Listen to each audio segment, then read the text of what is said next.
down, that's good news. Intubations are down, that's very good news. New COVID cases are down to 246, which is actually lower than we were when this first started. So we're back to a point earlier than we were when this COVID crisis hit us and we started that spike. So that's really good news. The number of deaths, 105, that's terrible news. Relatively, it's better than it has been. Still 105 families who are grieving today, and they are in our thoughts and prayers. But you see the overall trajectory of this situation, March 20th to May 20th, been a period of time that will go down in history. A lot of pain, unique period, but we got through it. We got through it. We got over the mountain, literally and figuratively. We're not talking about reopening across the state. We're doing it region by region. Rockland County today is eligible for elective surgery and ambulatory care. When we open up for elective surgery in the hospital system, it means we have the hospital bed capacity. One of the mad scramble, if you remember early on, was to make sure we had enough hospital capacity because the projections were we would need double our hospital capacity in this state. So we stopped elective surgeries. Opening up elective surgeries means we have hospital capacity. When we reopen a region, we start to reopen a region, there will be increased activity, more people are coming out. That does not necessarily equate to an increase in the number of cases. It does not have to be that increased activity means more cases. It tends to be true, but it doesn't have to be true. You can have more activity, and if people take the right precautions, you don't necessarily need to see a rise in the number of cases. And none of this is preordained. As you increase activity, what will happen is a function of what we do. And that's not just rhetorical. If you tell me how New Yorkers react with increased activity, I will tell you what will happen to the infection rate. It literally depends on what we do. And everyone has a role to play as we go forward. You reopen shops for curbside retail. How do the shopkeepers, the retail owners, how do they perform? How do the employees perform? How do the employers who have people coming back perform? And probably most importantly, as individuals, how are we acting and how are we performing? Are we maintaining social distancing, etc.? Of all the bizarre things we've gone through, this fact is probably one of the most important facts to me. Logic would have suggested that first responders would have had the highest infection rate, right? Just common sense. The nurses, the doctors, the EMS workers who are first responding to COVID positive people, working with COVID positive people all day long, they had to have the highest infection rate, right? It's just logic. Think about those emergency rooms. People working 12, 14, 16, 18 hours a day with COVID positive people. They must have had the highest infection rate. NYPD, first responders, fire department, they must have had a higher infection rate. The first responders, the frontline workers, wind up having a lower infection rate than the general population in that area. How can that possibly be? Because the PPE works. Those masks work. We've literally tested all the frontline workers, transit workers. They're driving the buses. They're encountering hundreds of people a day. They're driving the trains, subway system, on stations, in cars. Healthcare workers, nurses, doctors, hospital staff, NYPD, fire department, correction officers in state prisons with a congregate population, state police, office of court administration. They all have a lower percentage than the general population. Now, it's good news for the frontline workers, and we were all worried about what they were doing. But there's a message for all of us, which is that the PPE actually works. The mask is not just a social symbol, right? This is not do it because we're asking you to do it. The surgical mask, this mask, is the same thing that is given to the frontline workers. They're not using anything different. If it reduced the infection rate for them, it will reduce the infection rate for you. But you have to wear it. Now, we say that employers must provide this to employees when they go back to work. If they do not get one, employees should call this number and report an employer who is not operating with the right precautions. Also, we're starting our tracing operation, and this is totally new. A person who tests positive, the tracers will then contact that person and ask who they may have exposed. And you could get a phone call following up on this tracing information, saying you were with John Smith last night. John Smith is now positive. You may want to be tested. On your telephone, if you have one of the new fancy phones, which I do not, it will come up NYS contact tracing. You should answer that call. It's not a hoax. It's not a scam. It's not a fraud. That is an official message saying New York State contact tracing is calling. So if you get that message, take that phone call. It's for your health. It's for your family's health. Small businesses are struggling. The numbers of small businesses that they're projecting may not come back are really staggering. We're trying to do everything we can on a state level. I hope the federal government passes an additional small business relief program. But we are extending the sales tax filing. We extended it from March 20th to May 19th. We're now going to extend it to June 22nd. We understand that they have financial issues, obviously. So the state is doing everything that they can. On schools, we adopted a statewide policy for our schools. May 1st, we announced K-12 and college would be closed for the rest of the academic year. Schools obviously pose risks. They're places of gathering. They're on buses. They're in classrooms. How do you reduce density in a classroom? How do you reduce density in a cafeteria, on a school bus, etc.? How do you get children to wear masks? And we have another development that we're tracking, which is the COVID-related child illness. Ms. Russo's done great work on this.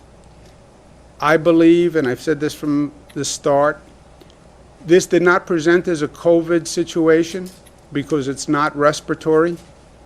And we were told early on that children are not affected by COVID, and that was one of the pieces of news that actually reduced anxiety early on. We're now starting to see that children who test positive for COVID or test positive for COVID antibodies are developing these inflammatory symptoms. Inflammation of the blood vessel, inflammation of the heart, but it's quite serious, and we've lost a number of children. New York State Department of Health was the first to really investigate this. The more they investigated, the more cases they found. Last Thursday, there were 7 countries that also investigated and found cases. There were 17 states that found cases, okay? This was last Thursday. Today, there are 13 countries and 25 states.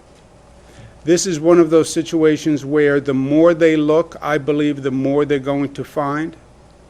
So when we're talking about schools, again, the facts have changed from the quote-unquote experts, because there are no experts on this COVID virus. I've learned that the hard way. Children are not affected. Well, now maybe children are affected, right?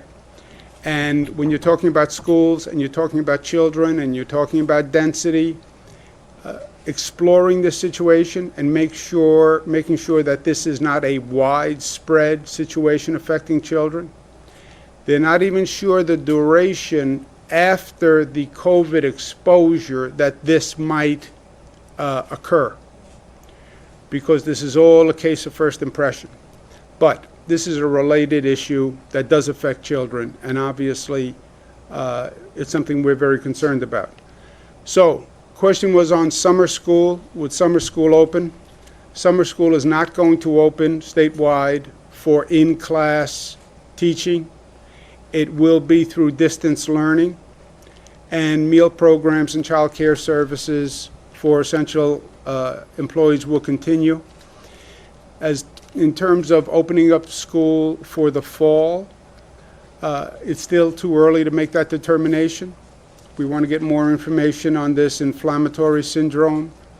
We also want to see how the development for a treatment, a vaccine proceeds. We will issue guidelines beginning of June on what schools would need to do to come up with a plan to prepare to open. The schools will do those plans. They'll provide them to the state in July. The state will approve those plans or not approve those plans in July, all in preparation for an opening in September. But again, we don't want to make that decision until we have more facts. And as the facts keep changing, prudence dictates that you don't make a decision until it's timely, so you have the most recent facts to make the decision. We're coming up to Memorial Day weekend. Downstate beaches that are open tomorrow: Jones Beach, Sunken Meadows, Hither Hills, Robert Moses. They're on Long Island. Those beaches open at 6 a.m. They close at 9 p.m. Swimming is allowed from 9 a.m. to 5 p.m. And there's Lake Welch Beach in Harriman State Park. Just a note on these beaches. There are certain rules on beaches that are operating, primarily 50% capacity and then social distancing on the beach. No contact activities, obviously. Social distancing will be enforced. Masks are required to be worn when social distancing isn't possible. But there is such a demand in the New York City area to get to a beach, to get some respite. It's Memorial Day weekend. People want to get out of the homes. 50% capacity. Those beaches may reach capacity at 10, 11 o'clock in the morning. So that's something to take into consideration. I'm a Queens boy. It's a ride to these beaches. And you don't want to take that ride and get all the way out there and find out the beach is already closed. Again, this is a first time for all of us, but 50% capacity with this pent-up demand, those parking lots will reach capacity very quickly. So take that into consideration when you're making your plans. This week is National EMS Week, and it's a time to thank the EMS workers who just were on the front lines and did a magnificent job.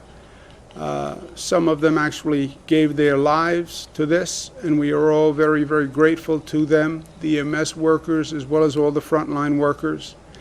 But to those who we lost in this battle, and it was a battle, it is a battle, we want to say a special condolences to their families. Really, everybody knew. They knew what inferno they were running into, and they ran into the fire for us. Everybody knew COVID-19 was dangerous. But they didn't stay home. They didn't call in sick.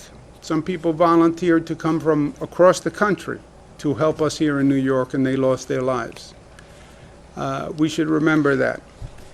And when we're in the midst of this now, when we get a chance to reflect on what has been done here, what we've gone through, and how people reacted, Winston Churchill, never was so much owed by so many to so few. COVID-19, it could kill you. Everyone stay home, except the frontline workers and essential workers. We need you to go to work. Well, I thought you just said COVID-19 could kill me. Yes, but you have to go to work anyway. And they did. And they did. Hospital workers, NYPD, fire department, EMS, grocery store, workers, delivery boys, delivery women, they showed up. God bless them. God bless them, and we thank them. Questions, comments? There's a number of summer camps, at least that are sleepaway, that have already made a kind of decision to close for the summer, that they can't safely reopen. In terms of day camps, is that a different standard, or are you going to have information about whether or not some of them can go forward and open? I know that we're fast approaching a deadline on schools, both for summer school in September, but what about camps? Yeah, do we have a deadline for camps, day camps? The issue with day camps is our guidelines were prepared, as the governor mentioned, with the new COVID-related illnesses in children. We're relooking at those guidelines to make sure that we're not doing this too early. So there are guidelines that apply to daycare presently, but we're relooking at the guidelines for summer camps, non-sleepaway camps, just to make sure that those guidelines actually still work in light of what we're newly finding, right, with the children and that growing number, which is now at 157. But the guidelines meaning you think it's still possible just to open, albeit the restrictions? If we can prepare guidelines and the Department of Health feels that you can do it safely, right? So right now, right, we have guidelines that are in place for daycare. Right now, with this new population and the new number of cases, which are increasing every day, before we go ahead and say we want to open more, right, places where children can congregate, we want to make sure that you can do it and mitigate it within the guidelines, and we haven't made that determination yet. You know, Zach, one of the cautions here is, look, you know me, you know my personality. I tend to be typical New Yorker. I'm aggressive. I want New York to be the first, the best. I understand the desire, reopen everything, let's go. We've been on pause for too long. The economy is slow. I don't have a paycheck. I have to get out of the house. We're all about energy and aggressiveness in New York. The caution flag is they keep changing the facts on us. You know, we make a decision based on facts. But then the facts change, and you revisit the same decision with a different set of facts, and it's different. Well, if you get this disease, you have antibodies, and then you're immune. Okay, so let's plan that all the people who test positive for antibodies, they can be the workforce that goes back safely because they can't get infected again. They can't get reinfected. That was the fact they gave us. So we test, that's why antibody tests came up. That's why there was such a demand. We do the antibody test. You're positive for antibodies. You're cleared to go back to work. Okay, hold on. We're not sure about that anymore. Well, what do you mean? You said if they had the antibodies, they were immune. Yeah, but now we're not so sure. Okay, new set of facts. Children are not affected. Okay. Let's see what we do about camps. Let's see what we do about school. Hold on. Children may be affected. This inflammatory syndrome is more frightening than COVID respiratory illness in some ways, because it inflames the heart. Well, we know it exists. We don't know how widespread it is. But the more we look, the more we find it. And in 1 week, we double the number of countries who now found it, and we double the number of states. What do you do about summer camps? I say, have the same conversation with our health experts. I say, let's put it this way. I want to send my children to day camp. Should I send my children to day camp? Is it safe? Until we have this answer on this pediatric syndrome, as a parent, until I know how widespread this is, I would not send my children to day camp. And if I won't send my children to day camp, I wouldn't ask anybody else to send their children to day camp. It's that simple. And they're still exploring this. So you make a decision on the facts. What do you do when they keep changing the facts? A little caution flag, especially when you're talking about children. Governor, following up on this New York aggressiveness and strength, when we were the early hotspot, some other governors by executive order decided to sort of prevent us from going there. Hawaii, places like that. Now in June, if flights start coming here more and more often, it's sort of the reverse. What do you do as the governor here to, at our airports, do something beyond what's being done now? And are we at a point where they're a little bit more, to use the word, aggressive against people who come and making sure they quarantine than we are at the moment? Well, you're right. The tables have turned somewhat. New York, our infection rate is going down. You look at those numbers. New Yorkers have done a phenomenal job of doing what they needed to do to flatten that curve. Another new expression that nobody would have heard of last year, but now everybody knows. And the infection rate in New York is coming down. The infection rate in the rest of the nation is going up. You have some states that have more cases than they've ever had right now. We are watching it. The ability of a state, we don't do Customs and Border Patrol. That is basically a federal obligation and a federal duty and a federal role. They do all the clearances of people coming in at airports. We administratively operate the airport through the Port Authority, but it's federal law and federal agents that can stop people from coming in, that can quarantine at an airport. It's questionable about what the state's role is, but it's something we're watching. Taking temperatures of people coming in, asking questions of people coming in is something we're considering. Would you say it's it's unacceptable, the feds are letting us down, so I have to step in? Could that happen at some Yeah, it point? raises legal questions and policy questions, but it is something we're watching. Governor, A new model from Columbia University suggests that fewer than 4,300 people could have died in the New York metro area had the state implemented its stay-at-home order earlier on March 8th. Mayor de Blasio said today, "I wish we had known more because we would have been able to do more." I'm wondering if you think the state could have and should have acted earlier in implementing its stay-at-home order. Yeah, I think frankly, this situation is worse than the story suggests. We may lose 100,000 people in this country to COVID. If this country knew more and knew it earlier, I think we could have saved many, many more lives.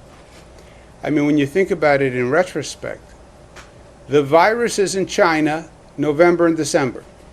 Everybody knows that. We do a China travel ban February 1. President did it. And some people said at that time, he was criticized that it was too early. We do a European travel ban March 16th. Okay?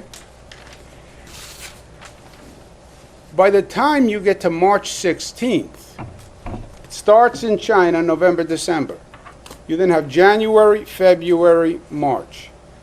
We now know the virus left China, got on a plane, and went to Europe. And from Europe, the virus got on a plane and came to the United States and came to New York. January, February, March 16th, European travel ban, 3 million Europeans travel to New York State. 3 million. If you knew that the virus left China November, December, and went to Europe, you would have done a European travel ban December 31. China travel ban December 31. How many lives could you have saved? So I think it's actually, when you start to do Monday morning quarterbacking, I think it goes back before that. New York Times doesn't call for a close down until March 24th. Think about it. March 24th. Forget March 24th. Should have been December 31st. But who knew the virus left China? Who knew the virus went to Europe? Who knew the virus was already here? January, February, March. Now, who should have known? It's above my pay grade as governor of one state. But what federal agency, what international health organization? I don't know. It's not what I do. It's not my responsibility. But somebody has to answer that question. November, December, it's in January in China. Everybody says it's coming from China, it's coming from China, it's coming from China. It came from China. It left China. What do you think, it was going to sit in China and wait for you to get there? No. It traveled like everybody else traveled. We all talk about mobility, etc. November, December in China. We don't act until March? Zach? Governor, state lawmakers are reconvening next week. Are there any issues that you would want them to address, and have you been involved in any discussions with the legislative leaders on what can still be done in the upcoming weeks and months? I talk to the legislative leaders on every significant thing I do with executive order, so I've been talking to them all along. I understand, the legislators have been working very hard. They're in touch with people on their district. People think, well, they're not in Albany, they're not working. No, they're working. I think they're working harder than they've ever worked, by the way, because the demands in the district are very high. But they've been involved with everything we're doing, and whatever they plan to do, we'll talk about. But any thoughts on what could still be done through the legislature for the rest of the year? Well, look, you're in the middle of a situation that no one has ever seen before. So the range of what you could do is almost limitless. The question is, what do you want to do and what can you do, right? We're waiting for Washington to act. We're desperate for Washington's action. If Washington does not provide federal relief, because we have such a big deficit, I want to make sure New Yorkers know what will happen. Washington's far away. What difference does it really make? It's all politics. This legislation makes a difference. If we don't get federal funding, loss of school aid, loss of funding to hospitals, because that's the state budget, right? Where does the state budget go? It goes to education, it goes to health care. That's where our funding goes, and then goes to local governments. Loss of school aid, loss of hospital aid, loss of funding to local governments, that's police, fire, first responders. What details on cuts come out in the upcoming weeks then? We have to see what Washington does. Otherwise, you know the equation. If we don't get federal funding, we will have to cut those areas about 20%. That's where we are. Governor, Melissa. Thank you, first of all, for your kind words. I appreciate that very much. Thank you for your good work. Thank you. I have, and for yours. Regarding the cases of children with inflammatory illness, and then I got to ask a question for Andrew Siv, if you'll allow me. Can you just update us on the numbers? How many do you have now? Have you revised the number of deaths that you believe are attributable to this in New York State above the 3 that we knew about previously? And what can you tell us about the curve of these cases? Does it seem to be mirroring what we saw? I know you said we don't know how long the lag time is, but I guess my question is, what makes you think so far that what we've seen is only the tip of the iceberg? We have, the only update on the numbers is we have now 159 cases we're investigating. I said the tip of the iceberg, let's say 10 days ago or 1 week ago, whenever this came. Time all blurs for me in this. Tip of the iceberg was right because in 1 week, we doubled the number of countries and we doubled the number of states. That's what I mean by the tip of the iceberg. Also, I wouldn't call this a curve the way we talk about curves. This is not really a curve of the infection rate. This is a discovery phase we're in. The more they look, the more they find, right? So you have a universe of children who have had this inflammatory syndrome across the country, across the world. You're now saying to people, well, go back and look at those same cases through the lens of possible COVID infection. And they're rediscovering now, or coming to a different analysis now, once they're checking for COVID. The more they look, I believe, the more they will find. Your specific question, I haven't gotten any information on. In other words, from a point of infection or resolution of the infection, meaning you have antibodies, how long until the onset of this syndrome? I don't believe they have an answer on that yet, which is what's frightening. You know, they're now starting to say, well, you could have these antibodies, and these antibodies may have a negative effect on your system. Because we've never seen these antibodies before for this virus, and now, after 1 week or 2 weeks or 3 weeks or a month with these antibodies, you may be experiencing symptoms like this. But they're all just discovering it. That's what's so difficult and frightening about this. You know, there is no roadmap. And then on the other subject, if I can, An Andrew Sif question? an Andrew Sip question. They are always annoying questions. Did you ever notice that? No, I'm kidding. I- He's a good I fellow. would have to disagree. Yeah, I know you would have to. How can Connecticut open bars and restaurants this week while New York communities just 2 miles away can't? Whatever happened to your concept of, regional synchronicity? Yeah, we are coordinating with all the regions. We said from day one, coordination does not mean, and collaboration does not mean uniformity. There won't be uniformity because you have areas of different density. You have areas with different infection rate. You know, we don't have uniformity across our own state. New York City is one situation, Long Island is another situation, Westchester is another situation, upstate, we're already reopening.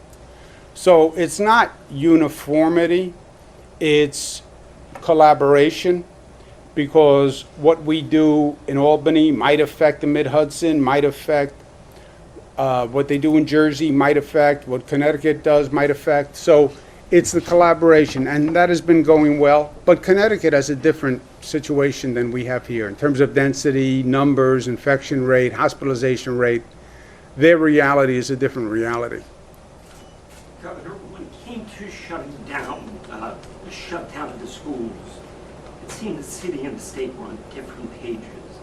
That seems to be the case now with reopening. Why is it so difficult to get on the same page? And how do you bring clarity to New Yorkers about reopening? Yeah, I don't think we're on a different page at all on schools and reopening. My position is, I don't have a position. I don't know whether or not they should reopen yet. We're getting more information, we're getting more data, and we'll make a decision on the full reopening in a timely way. We're telling them, go ahead, do your plans, tell me how you would take a classroom, reduce the density, tell me how you would reduce density on a school bus, tell me how you would reduce density in a cafeteria setting, etc.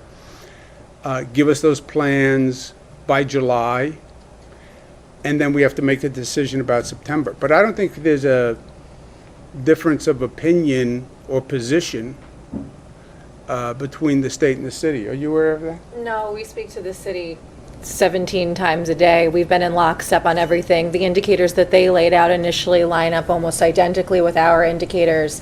And We did the religious ceremonies decision. It was something that they agreed with on beaches. We wanted to take into account the local situations, and that was something that I know Mayor de Blasio supported. And so we've been operating in lockstep with the city. Sometimes the messaging seems a little different. Well, forget the city. I can tell you this. There are 700 school districts in the state. I closed down, this is a decision we do statewide. I closed down all schools. When I closed down all the schools of the 700 school districts, if you were to have polled them or taken a vote, 550 of them would have disagreed with what I was doing. In retrospect, it turned out right. But if you asked all those 700, of those 700, the overwhelming majority were against the close down. Now, they have a different, frankly, set of concerns than I do. You're operating a school district, you're going to then go to a remote system. This is a major transformation. How do I do it? But you have 700 school districts. Nobody's been here before. Yeah, you're going to have 700 different opinions. But you have one decision maker. But you have 700 different opinions. Thank you, Governor. My question is again about this inflammatory syndrome that is impacting kids. You mentioned oftentimes that you struck a partnership with the Rockefeller University and the New York City Genome Center.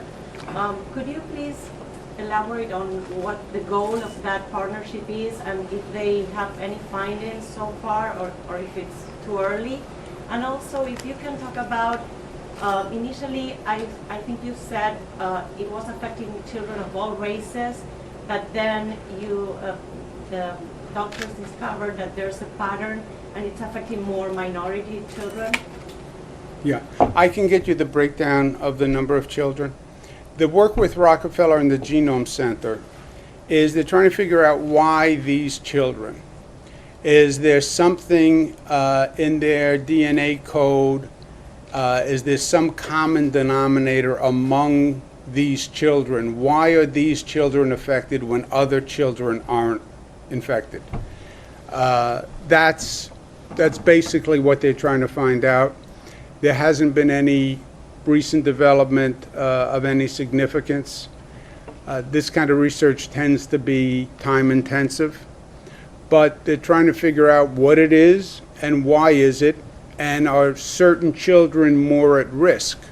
Because the initial finding is so broad. It goes from less than 1 year old, a child less than 1 year old, to 18, 19, 21 years old. That's a big range, male, female. Now it's countries all across the globe. So they're trying to they're trying to narrow the universe to see if there's some common linkage, genetic or otherwise, among these children. But they haven't found anything yet. I can get you the most recent breakdown of the cases that we have in New York. We can get you that today. Last question? So I just wanted to ask on the premise of reopening. So New York City food lines are growing, businesses are shutting up, and Mayor de Blasio is saying that we have to reopen by early to mid-June. Did you discuss this with Mayor de Blasio, or is this news? And also, how much longer can New York City be closed? Just, considering the dire situation, financial situation for many people. Yeah, look, it's a very, very difficult place to be, right? You have financial stress, you have personal stress. On the other hand, you have the possibility of hospitalization or death, right? So there is no good choice here. And we want to find the route that gets us between the two. We don't want financial ruin, but we don't want death either, right? So that's the balance we're trying to find. Well, how do you find that balance? You do it on the science, and you do it on the data, and you do it on the numbers. What's the infection rate? What's the hospitalization rate? What's the death rate? and find that path through the middle using the data.